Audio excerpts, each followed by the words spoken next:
Bismillahirrahmanirrahim. Assalamualaikum warahmatullahi wabarakatuh.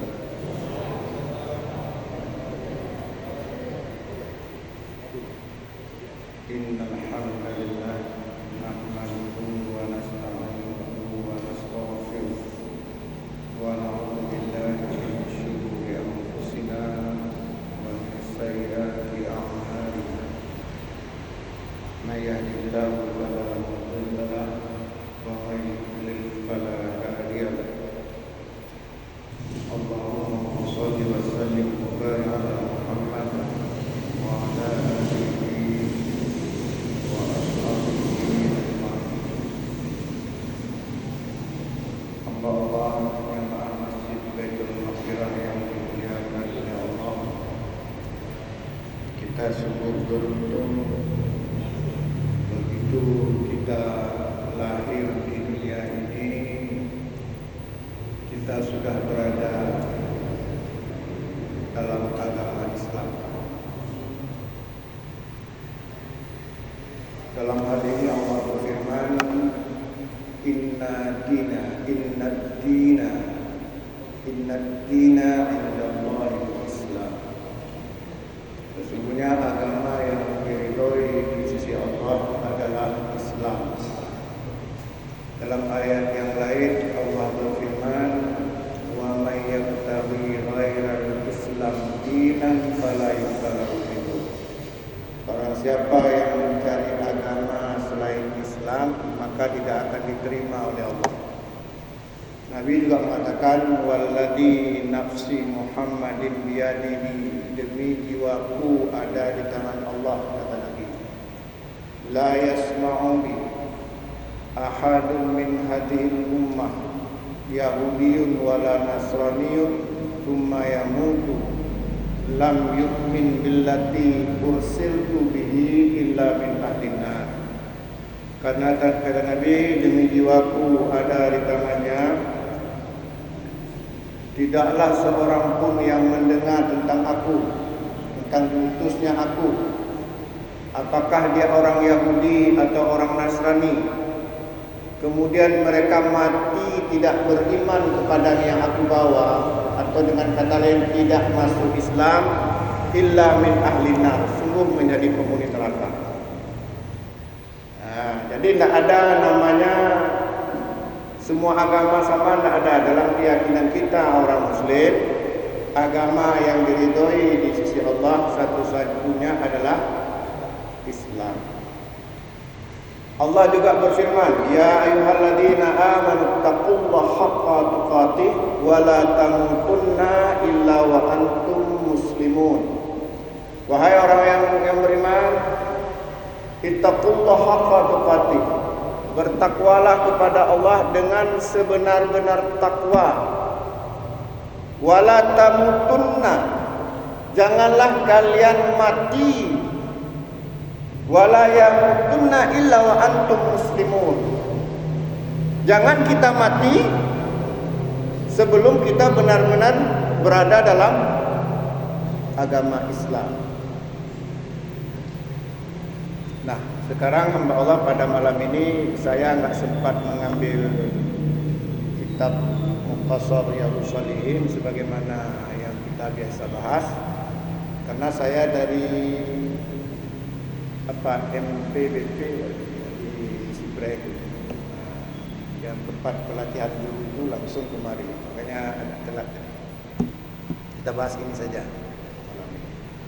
Biasanya kita membahas kitab Mukhtasar Riyadhus Shalihin. Nah, kemudian hamba Allah, sebenarnya apa kandungan Islam itu? Kita sudah beruntung tadi ketika kita kuat-kuat, ketika kita lahir, ketika kita lahir di muka bumi ini, kita langsung berada dalam Islam. Kita bersyukur. Cuman sekarang, apa saja sebenarnya isi Islam itu? Apa saja kandungan ajaran Islam tersebut? Atau dengan bahasa lain, apa sistematika ajaran Islam? Para ulama banyak membahasnya.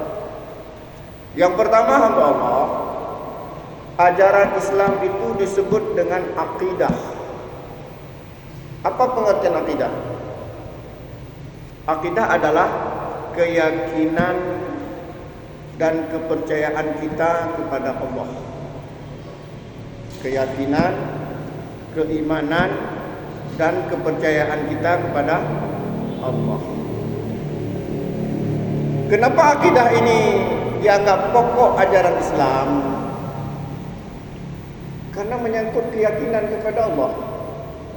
Kalau nggak ada keyakinan kepada Allah seperti orang komunis, nggak ada namanya ibadah, nggak ada namanya muamalah.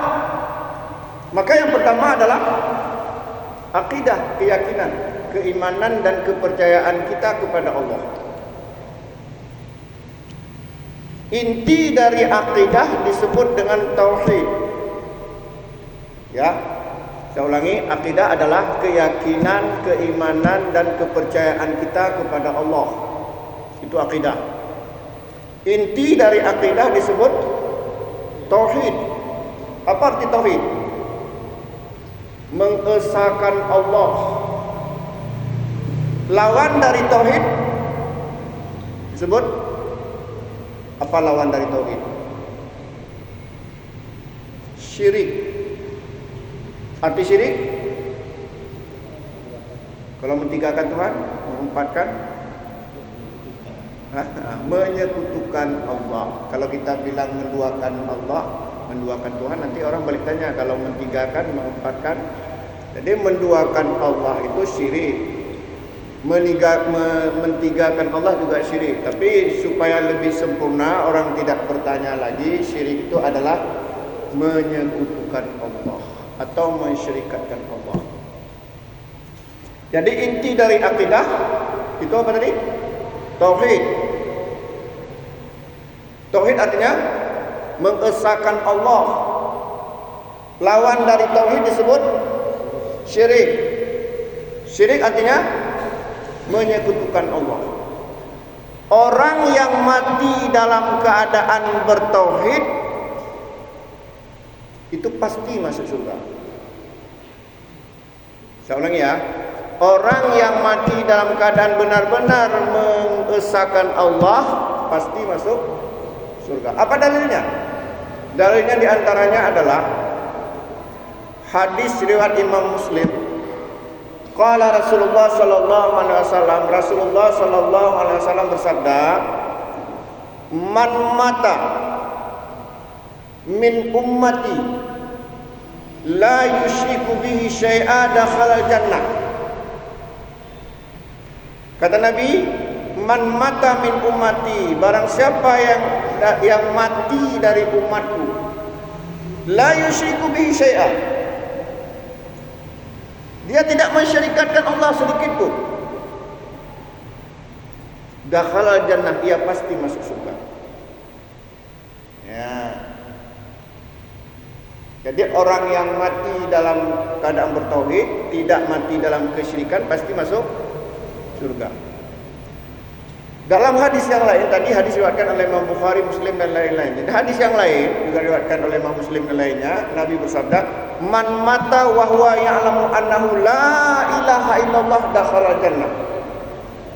Barang siapa yang mati dan dia mengetahui tak ada Tuhan yang berhak disembah melainkan Allah, ini kan tauhid, dakhala jannah, ia pasti masuk surga.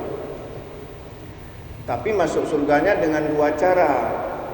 Bagaimana udah pernah dia jelaskan. Ada yang langsung masuk surga, ada yang transit dulu di Medan, bukan di Medan. Transit dulu di neraka. Kita pilih mana? Ingat ya, orang yang mati betul-betul bertauhid, walaupun dia banyak dosa, orang betul-betul mati dalam keadaan tidak mensyirikatkan Allah sedikit pun, mati dalam keadaan benar-benar bertauhid, itu pasti masuk surga berdasarkan hadis tadi. Ya kan? Cuman masuk surga orang yang mati dalam keadaan benar-benar bertauhid itu ada dua cara. Pertama langsung maksudnya apa? Langsung masuk surga, enggak singgah dulu ke neraka, enggak transit dulu ke neraka.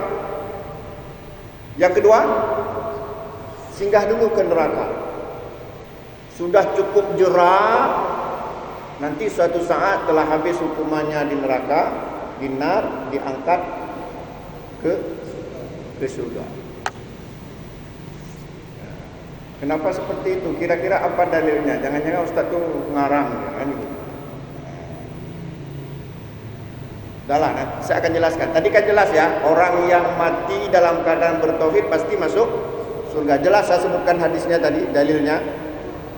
Nah, sekarang saya jelaskan tadi bahwa orang yang mati dalam keadaan bertauhid pasti masuk surga, tapi masuk surganya dengan dua cara, ada yang langsung, ada yang singgah dulu ke neraka. Kita pilih mana? Pilih langsung. Bagaimana caranya? Terus orang yang singgah dulu di neraka, apa sebabnya? Gimana? Yang langsung bagaimana? Artinya dia meninggal betul-betul bertauhid dan langsung masuk surga, nggak akan sedikit pun masuk neraka. Orangnya bagaimana ini? Siapa tahu? Baiklah, saya akan jawab dengan dalil ya. Allah berfirman dalam surat Al-Qari'ah yang selalu kita baca. Bagaimana bunyi surat Al-Qari'ah? Ada enggak ayatnya ini? Fa amma man saqulat mawazinuhu fahuwa fi 'ishatir radiyah wa amma man khaffat mawazinuhu fa ummuhu hawiyah. Ini ayat, bukan saya karang-karang. Apa artinya? Apa artinya? Nah, coba perhatikan ya, saudara. Fa amma man saqulat mawazinuhu. Adapun orang yang timbangan kebaikannya lebih berat. Mizan itu timbangan, bukan timbangan di pasar Aceh, konceng di Lambaru. Fa amma man saqulat mawazinuhu. Adapun orang yang timbangan kebaikannya lebih berat, dosanya ada enggak? Ada, tapi ringan. Nah, kalau kita umpamakan dengan ceng di Lambaru, ini umpama ya. Pahalanya, kebaikannya kira-kira 80 kilo, berarti dosanya berapa kilo? 20 kilo. Apa yang terjadi? Fahuwa fi 'ishatir radiyah. Dia akan memperoleh kehidupan yang bahagia di akhirat. Sekarang saya tanya, orang yang mendapat kehidupan bahagia di akhirat masuk neraka atau masuk surga? Surga. Enggak masuk neraka walaupun ada dosanya. Dosa yang lebih ringan itu dimaafkan oleh Allah. Ini ayat bukan saya karang-karang. Juga Allah berfirman dalam surat Al-A'raf ayat 8 dan 9, 78, 89. Bunyinya begini. Faman saqulat mawazinuhu faulaika humul muflihun. Maka orang yang lebih berat timbangannya, dia akan beruntung di akhirat. Beruntung maksudnya masuk surga atau masuk neraka? Masuk surga. Wa man khaffat mawazinuhu faulaika alladziina khasiruna anfusahum. Adapun orang yang timbangan kebaikannya kebaikannya ringan, berarti lebih banyak dosanya, lebih berat dosanya, dia orang yang merugi. Kita lanjutkan surah Al-Qari'ah tadi. Fa amma man saqulat fa amma man khaffat mawazinuhu. Apa artinya? Fa amma man khaffat mawazinuhu. Apa artinya? Adapun orang yang timbangan kebaikannya ringan, berarti yang mana berat? Dosanya. Apa yang terjadi menurut ayat ini? Fa ummuhu hawiyah, maka dia akan dilemparkan ke neraka hawiyah. Ini ayat, bukan saya karang-karang, bukan dongeng, bukan novel, bukan fiksi. Sudah jelas jawabannya. Ini ayat Al-Quran, Al-Qari'ah dan surah Al-A'raf tadi. Nah, sekarang saya tanya kembali.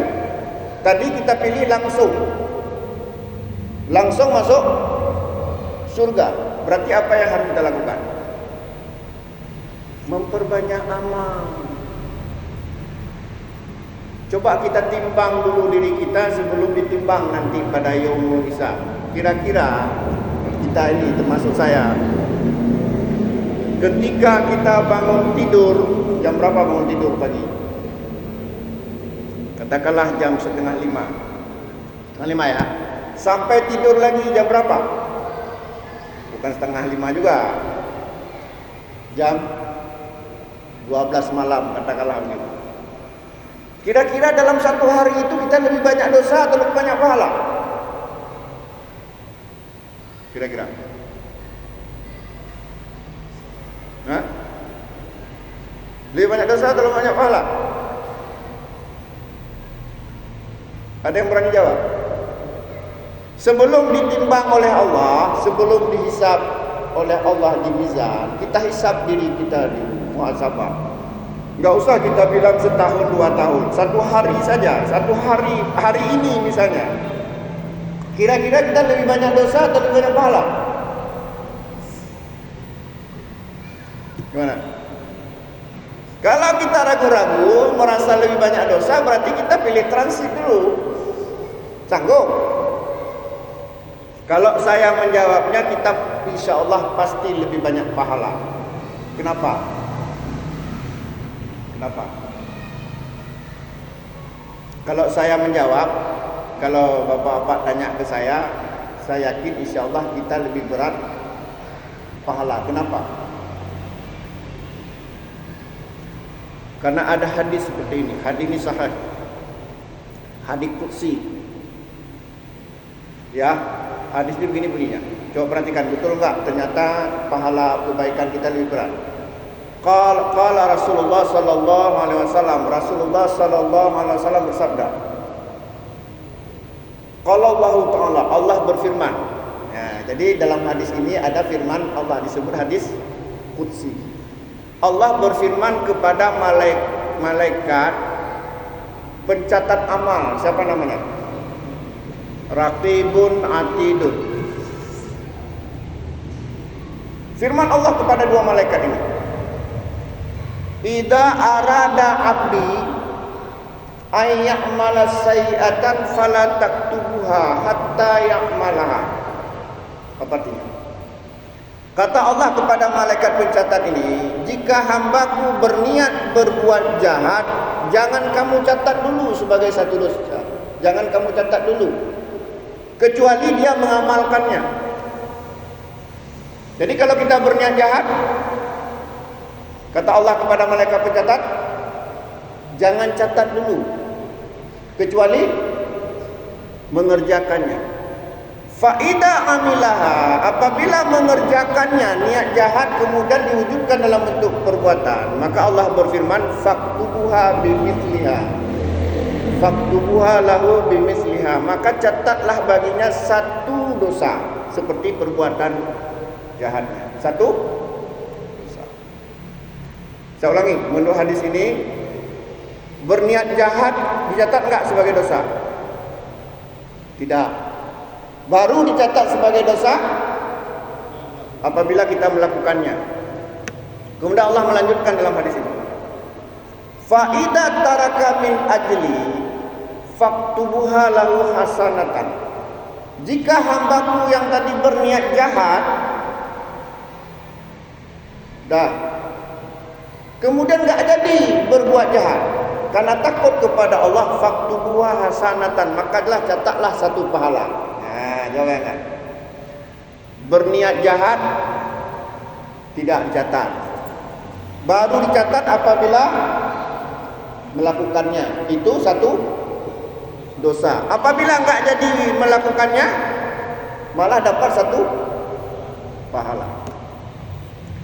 Allah melanjutkan, wa idza arada abdi ayyamala hasanatan, tapi jika hambaku berniat berbuat baik, faktubuha hasanatan, maka catatlah dia satu pahala. Berniat baik, berniat baik saja Allah suruh catat satu pahala. Maka banyak-banyak niat baik walaupun enggak mengerjakan, Allah catatkan satu pahala. Fa idza amilaha, tetapi apabila niat baik tadi diwujudkan dalam bentuk perbuatan perbuatan faktubuha bi asyri ila sab'i mi'ah, maka catatlah 10 hingga 700 kali lipat. Hadis ini sahih. Jadi berniat berbuat baik dicatat enggak dosa? Dicatat enggak pahala? Catat. Berniat jahat tidak dicatat. Berniat jahat dan melakukannya dalam bentuk perbuatan, satu dosa. Berniat baik dan mewujudkannya dalam bentuk perbuatan, catat 10 hingga 700 kali lipat. Apa enggak mungkin kita lebih banyak pahala? Kalau kita satu-satu pakai kalkulator satu-satu, ya kalah kita. Misalnya nih, berbuat jahat 1 dosa, berbuat baik 1 pahala, itu ya kalah kita. Karena kita yakin lebih banyak dosa. Saya sendiri mengakui mungkin. Tapi bukan seperti itu logika Allah. Kalkulator Allah bukan seperti itu. Berbuat baik itu dicatat 10 hingga 700 kali lipat. Intinya apa? Allah menginginkan kita masuk surga. Allah menginginkan kita menjadi ahlul jannah. Makanya kalau kita mati nanti suatu saat, kemudian kita berada pada yaumul hisab, pada hari perhitungan amal, di situ diletakkan neraca mizan, ditimbang dosa dan pahala kita. Insyaallah kita berat mana? Pahala. Kenapa? Kenapa tadi? Dilipat gandakan 10 hingga 700 kali lipat.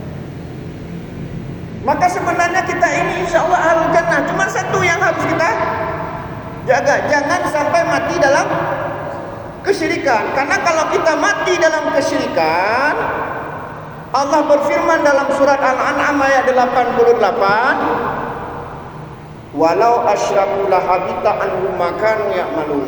Seandainya mereka mati dalam keadaan mensyirikatkan Allah, maka Allah hapuskan seluruh amalannya. Kalau sudah dihapuskan, apa yang ditimbang? Nah ini, makanya Allah juga berfirman dalam surah Al-Maidah ayat 72, innahu may yusyrik billah faqad haramallahu 'alal jannah wa ma'wahun nar wa ma lidh-dhalimin min ansar. Sesungguhnya barang siapa yang mati dalam keadaan mensyirikatkan Allah, maka Allah haramkan baginya surga, dan tempatnya di neraka, tidak ada seorang penolong pun terhadap orang yang zalim tersebut. Insyaallah ya, kalau kita bisa menjaga tauhid kita, tidak terjebak kepada kesyirikan, ya insyaallah kita pasti masuk surga. Masalah amal, insyaallah kita lebih banyak amal. Kenapa? Karena ternyata kebaikan itu dilipat gandakan 10 hingga 700. Intinya apa? Maksudnya apa? Paling rendah berapa? 10. Paling tinggi 700. Mungkin 700 payah kita dapat. 300, 3,5 enggak dapat. Cuman itu yang jaga kita jangan mati dalam kesyirikan. Misalnya contoh, jangan pakai jimat. Kenapa? Nabi mengatakan, bukan saya yang bilang. Nabi mengatakan, man ta'allaka tamimah faqad asyraka. Barang siapa yang menggantungkan jimat, sungguh dia telah syirik. Innama ruqa wat tama'in wat tiwalah syirkun, kata Nabi. Sesungguhnya mantra, wat tama'in jimat-jimat, wat tiwalah guna-guna syirkun, semuanya syirik. Innama ruqa, sesungguhnya mantra. Apa itu mantra? Apa itu mantra? Ya. Mantra itu jampi-jampi.